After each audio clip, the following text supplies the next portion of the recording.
Hey friends, welcome. My name is Joe. This is the Joe Martino Show. And today we're going to talk a little bit. There's a little short rant about how our feelings don't necessarily affect truth. And then we're going to talk about 8 things that we can do to build our own emotional intelligence. Let's kick it off. This is the Joe Martino Show. You're listening to the Joe Martino Show, a podcast dealing with all things emotional, relational, and human nature. Joe is a licensed counselor in the state of Michigan, specializing in relationship therapy. He is also the author of the book, The Emotionally Secure Couple. All advice offered in this episode is offered for entertainment and educational purposes only. Enjoy the show. All right, friends, welcome back. Hope that you are having a good day whenever you are listening to this. I hope that your day is going well.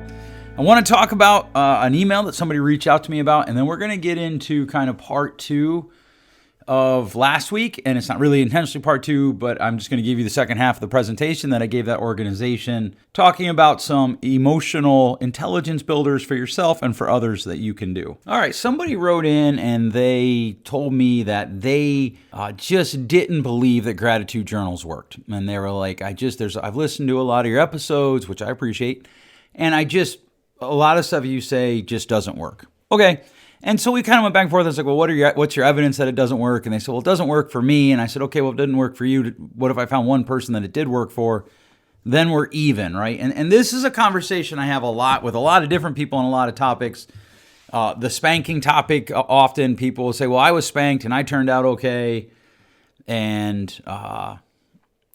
there's a general rule of thumb there. The more you have to say, this happened to me and I turned out okay, you're probably not as okay as you think. Like that's, I know that's harsh, but that's kind of reality. And even if you did turn out okay, I would only need to find one person who was spanked who didn't turn out okay for that then to be, so now your argument is null and void. Most of the arguments that we make are emotional, not logical. Even though we couch them as logic, they're actually not logical. They're actually very emotional, because if they were logical, we would take into account the possibility of the counter argument having proofs.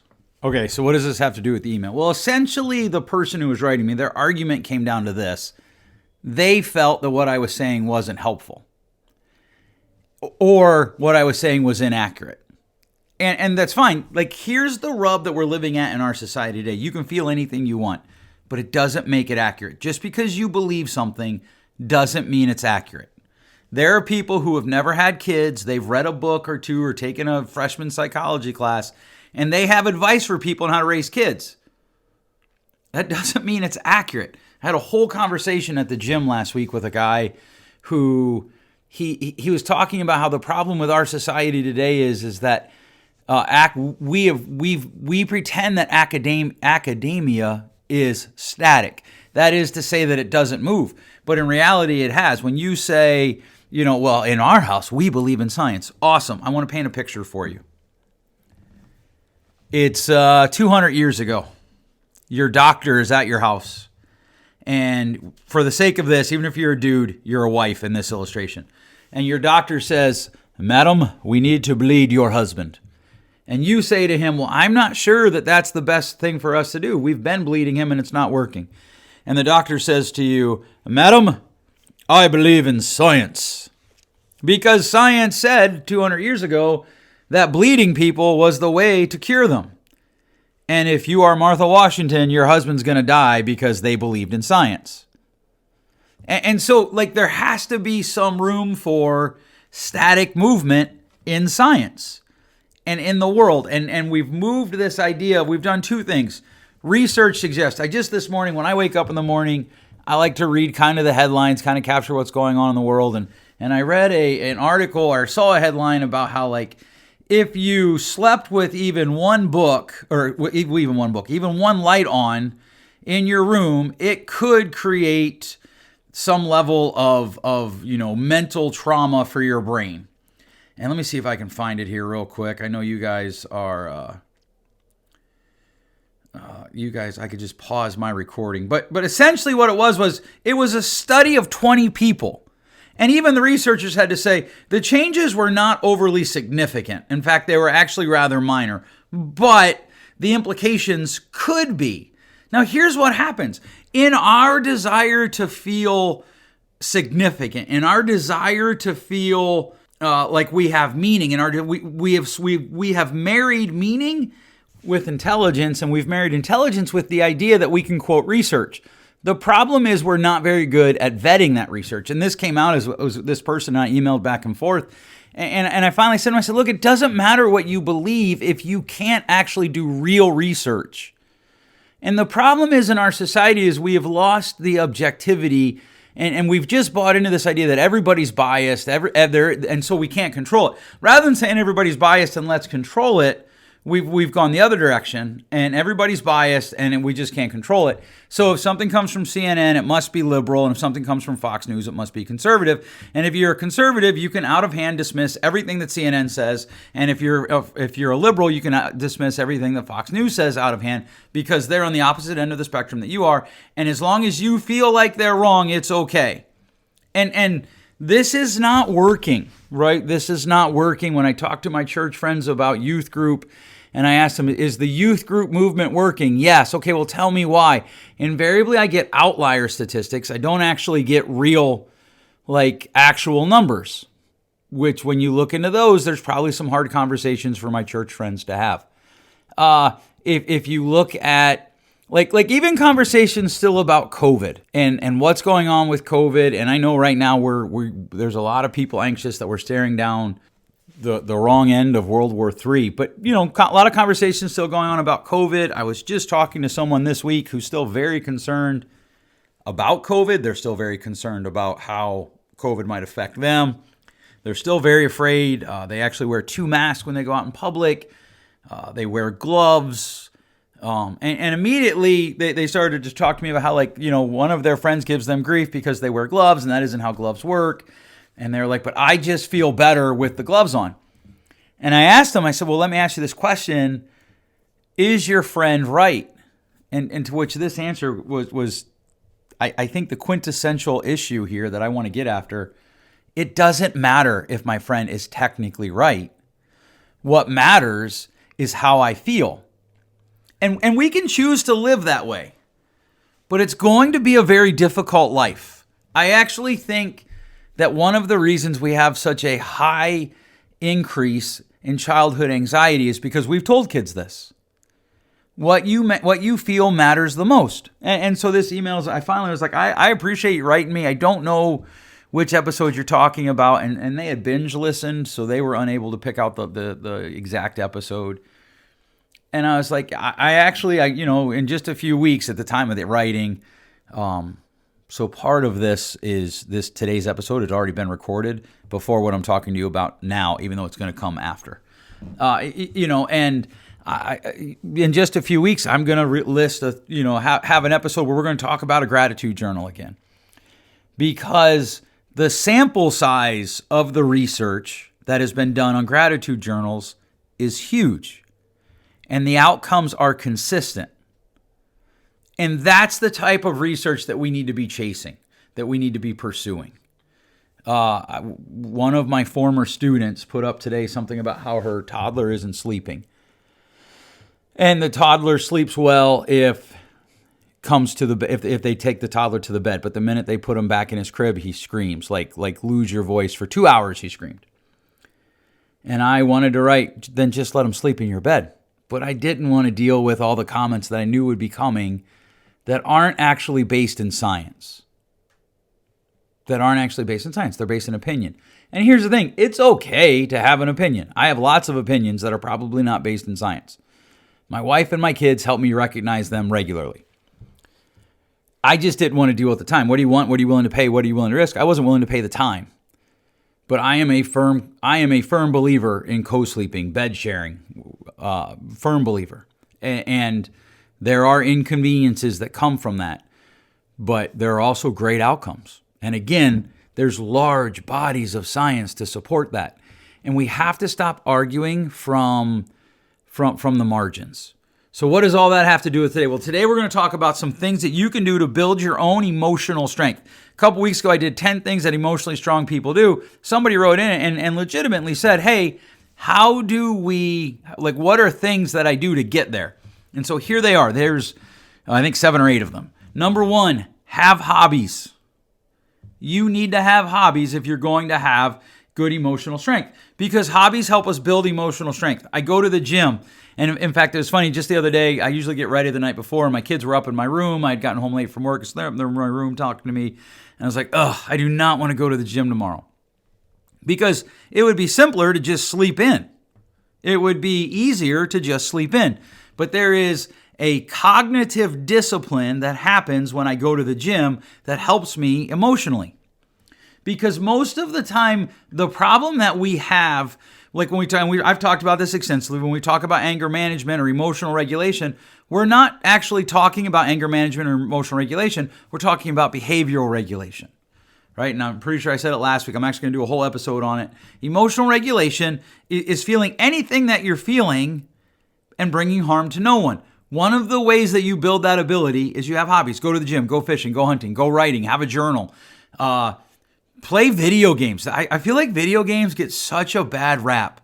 Playing video games can be a hobby. Now, they can be obsessive and you can waste time, but you can also use that as a hobby, because hobbies also allow you to check out. There are 2 things that hobbies do. One, like going to the gym, there's a discipline component to that for me. Even reading. I love to read, and reading can be a discipline component. But the other side of it is hobbies let you check out of, air quotes, real life for a little bit. They let you check out of the struggles of whatever it is that's going on in your life. So when I'm at the gym, I don't respond to emails. I don't respond to many texts. There are people that could text me that I would respond to immediately. I don't scroll Facebook. I don't scroll Instagram. I just have an hour to just be inside my head. I call it my headspace. So hobbies help you build emotional strength because they help you build your emotional intelligence. All right, number 2, work the problem. If there is a problem that is caused that you are feeling distressed about, if there is a problem that you are feeling anxious about, if there is a problem that you need to solve, work that problem and don't give up until it's solved. This is so simple, and I truly believe profound that it sounds stupid. The more problems you solve, the better you get at solving problems.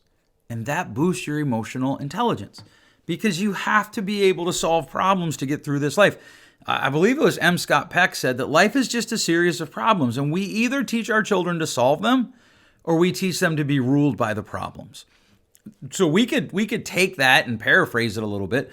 Life is a series of problems to be solved, and we either learn to solve them or we learn to be ruled by them. There is no in between. So if you have a problem that you need to solve, work the problem. It might mean bringing other people in. It might mean going and getting professional help. But whatever it is, work the problem. Number 3, sleep.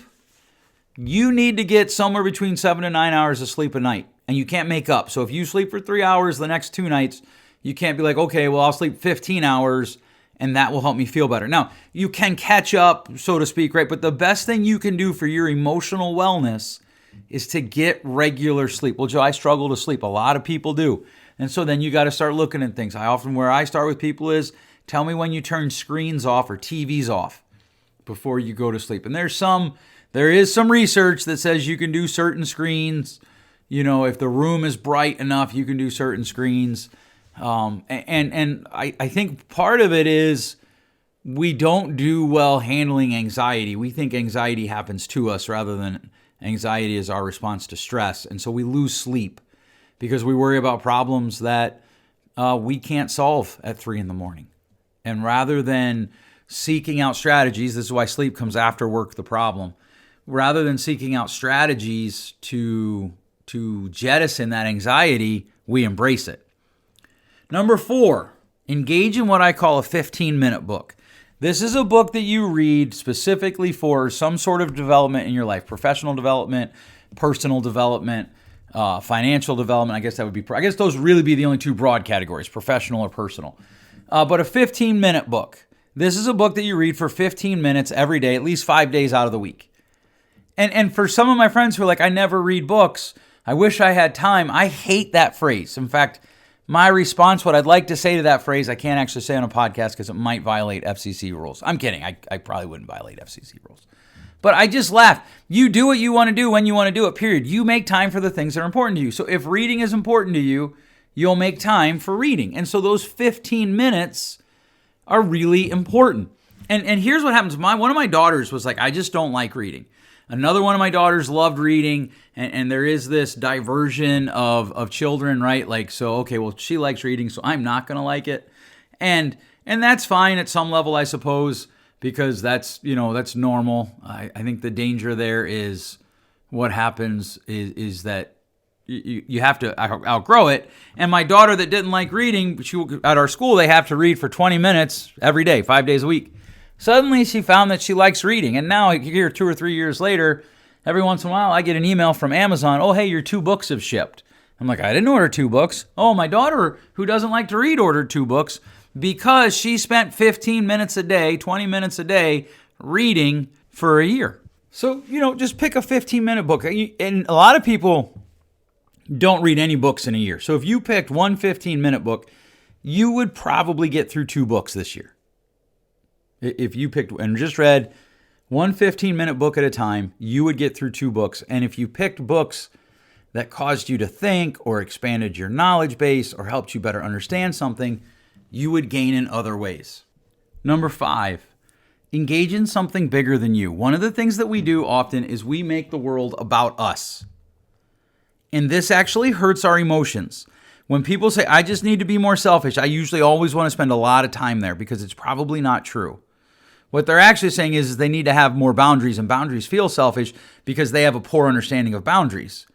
But we really don't need more selfish people. We need more people who engage in things that are bigger than themselves.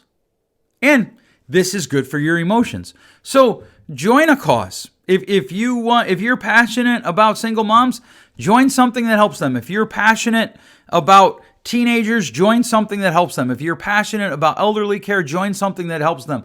Do something bigger than you. This will help your emotions. Create a gratitude journal. There it is. My friend who I was emailing with may not like this one, but the science is there is a broad breadth of research on this. Your brain learns to focus on what you focus it on. So if you focus on being grateful, your brain starts to automatically think that way. So engage in a gratitude journal. Write out things that you're thankful for. Every day, spend 5 minutes writing out as many things as you can think of that you're thankful for. Or make it a list of 3 every day. I don't care which one, but do one. Maybe combine this with your 15-minute journal. Or your 15-minute book. Journaling in and of itself is a great way to build some emotional strength and intelligence, because you relive your events then. And especially if you're journaling for like, what did I learn from this? Your brain starts to change to focus on what can I learn from every situation I'm in? Where's the teachable moment for me? Exercise. Engage in regular exercise. Many of our jobs, we just sit. And so engage in regular exercise. Even if it's walking, like even if you got out and just walked for 30 minutes twice a week, you would be ahead of probably many people who are just not engaging in any physical activity. And physical activity can help your emotional strength. There are dangers. I want to be clear. There are dangers to all of these, right? So hobbies, you can lose time in hobbies and waste time just doing hobby things. Working the problem, you can be obsessed with that. Sleep, you can oversleep. A 15-minute book, you could read too much. You could engage in too many things that are bigger than you. You could journal all the time and just escape the world by journaling. And you can over-exercise. Exercising for the point of exercise isn't actually what we're after here. What we're exercising for is to develop the whole person. And then you're going to have to manage substances, including foods. Right? Usually when I say manage substances, people think about drinking and I don't even know, like, what do you call marijuana? Like, what kind of, I do know this. It's just not coming to my brain right now. Forgive me, I'm old. But any substance, including food, we can use, and it can hurt our emotional strength because like, here's the thing. If I'm an emotional eater, what happens? Well, when my emotions get difficult, I go eat. Well, now my brain's wired to go eat the next time it gets emotional quicker. In other words, it wants to go eat more quickly because my brain is designed to do the last thing I did more quickly. And so it runs that way. And so as we get into that, what happens is we run into issues of not managing the substances that we're putting into our body. Or we over-control the substances that we put into our body. And both of these can hurt our emotions. So we want to engage those in a healthy way. Okay, I'm going to read the list one more time for you, then we're going to end. Engage in good hobbies. Work the problem. If you have a problem, work it. If you need help, go get the help to work it. Get good sleep, 7 to 9 hours a night. Engage in a 15-minute book. Just read one book for 15 minutes, 5 days a week. Shoot for 7. You'll probably end up around 4 or 5. Engage in something bigger than you. If your life is going to have meaning, it has to be about more than you. Have a gratitude journal. Exercise regularly and control the substances that go in your body. Next week, we're going to talk about how do we look at emotional intelligence from other people's eyes. All right. Thanks so much for listening. If you enjoyed this, please share it with your friends. One of the ways that we find meaning is to share things that we find valuable with other people. All right. Thanks so much for listening. We'll catch you next week. Thanks for listening. If you enjoyed today's show, please share with a friend. And hey, give us that rating in your podcast store. Until next time, change possible.